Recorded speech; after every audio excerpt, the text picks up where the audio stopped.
la complicación o el agravamiento de una angina de pecho.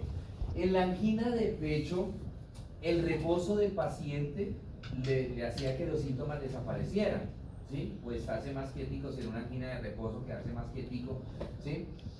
¿Y por qué se producía? Acuérdense que en la angina de pecho había una obstrucción parcial. En el infarto hay una obstrucción total del vaso sanguíneo a nivel de las coronarias, de tal manera que no permite que pase sangre al corazón, a una parte del corazón, al miocardio, y ese miocardio inicialmente entra en hipoxia y luego entra en anoxia, ¿sí? Y es cuando entra el infarto, ¿sí? Cuando ya el miocardio está en anoxia.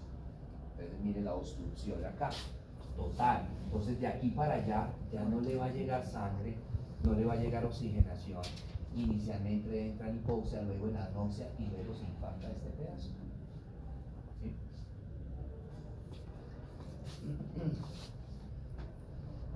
Mira acá la obstrucción. Aquí tenemos la coronaria, mire la obstrucción. ¿Cierto? Entonces, en un momento determinado, ese paciente llegará un momento en que ya no le pasa sangre a esta parte. Y eso es una rama principal de la coronaria. O sea que, digamos que si en este paciente se infarta, pues, no le aseguro que sobreviva. ¿Por qué? Porque mire, toda esta parte se va a infartar. Toda esta parte. Grande, sería un infarto extenso. Bueno. ¿Cuáles serían los factores de riesgo? Tenemos unos factores de riesgo no modificables y otros modificables. Los no modificables, ¿qué significa? Pues que yo no puedo actuar sobre ellos ni como médico ni como paciente. Por ejemplo, la edad. ¿Sí? Podrá hacerse todos los estiramientos del cuero que él quiera o esa persona quiera, pero las células saben, ¿sí?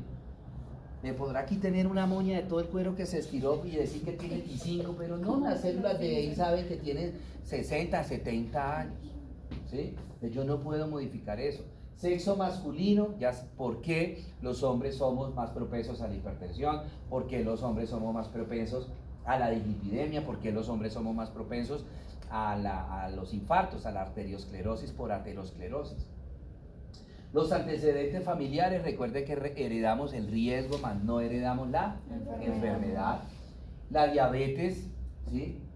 Y la herencia, y que el paciente tenga una enfermedad coronaria.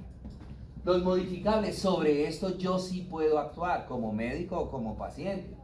El tabaquismo, pues hombre, deje de fumar, ¿sí? La dislipidemia, bájele al consumo de grasa. Tome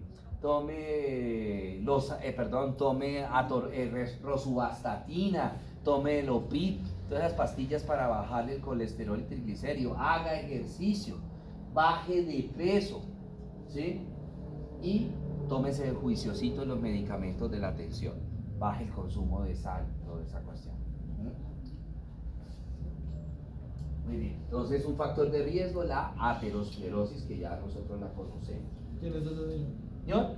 ¿Quién es ese señor? ¿Cuál señor? El de allá, no sé, no me lo han presentado. ¿Por qué estoy? Por el asunto del sedentarismo. Que está lindo. Eso sí, mira ella. No, que está ahí porque está lindo. Sí. Bueno.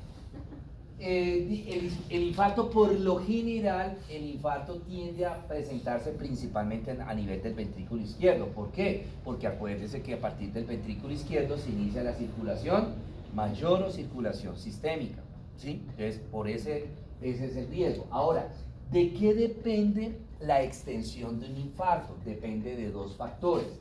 Primero, del calibre de la coronaria que se obstruye, y dos, de la circulación colateral. ¿Qué significa esto? Entonces, si el calibre de la coronaria obstruida es grande, ¿el infarto será pequeño o grande? Grande. O sea que es directamente proporcional. A mayor calibre de la coronaria obstruida, mayor extensión del infarto, ¿sí? ¿Cuál era el otro factor? La circulación colateral. ¿Qué significa eso? Si la zona infartada o la zona que se va a infartar tiene bastante circulación colateral, ¿El infarto será grande o pequeño? Hay mucha circulación colateral, Grande. ¿sí? Si esta zona tiene mucha circulación colateral, ¿el infarto será grande o pequeño? Ah, no, pequeño. Pequeño, es inversamente proporcional. ¿Por qué? Pues porque todas estas ramas colaterales van a tratar de suplir a esta zona que no le va a llegar sangre y oxigenación, van a suplir la sangre y la oxigenación, de tal manera que el infarto va a ser pequeño, es inversamente proporcional. Bueno, este es un músculo cardíaco que digamos que ya está infartado, estas son células muertas. Estas son fibras musculares cardíacas, miren que aquí ya se murieron. Entonces, aquí quedaron una que otra, este es un infarto. ¿Cómo se ve un infarto? Microscópicamente. Sobra decir que el paciente se murió. ¿Qué? Bueno, un infarto bastante extenso, toda esta parte de aquí, de esta zona para acá, se ve como más rojiza por la necrosis que ya está sufriendo la zona. Entonces, todo esto fue la zona infartada. Bueno, y aquí pues, no tenemos toda la... Bueno, el infarto se puede clasificar también por grados o por clase. Entonces tenemos el grado. O sea, ¿cuál es el factor para clasificar un infarto? Si el paciente tiene insuficiencia cardíaca congestiva o si el paciente tiene falla cardíaca, que es lo mismo. Entonces, en el infarto grado 1, el paciente no tiene falla cardíaca. Ojo, no tiene falla cardíaca, no es que no tenga una enfermedad en el corazón. Está en la coronaria obstruida, ¿sí? En el infarto grado 2, el paciente tiene una falla cardíaca de leve a moderada. En el infarto grado 3, el paciente tiene una falla cardíaca severa y esa falla cardíaca severa se traduce en edema agudo de pulmón, los pulmones se encharcan, ¿sí? Y en el edema, en la angina grado 4, el paciente tiene un shock cardiogénico, el corazón no funciona para nada. O sea, ya prácticamente habría necesidad de hacer un trasplante de corazón al paciente. Pero si eso está en mutuo, no sea perezoso, métase a mutuo. Quítele un poquito de tiempo a ucranianas.com y métase a mutuo. Bueno, los síntomas del infarto, igual que la angina de pecho, los mismos, simplemente que aquí son más severos, ¿sí? Los síntomas en una angina de pecho son como los síntomas en una montaña rusa. Empiezan a aparecer los síntomas, se mantienen un rato, el paciente o se queda quietico, reposa o toma medicamentos y se baja. El dolor en un infarto es un dolor en avión.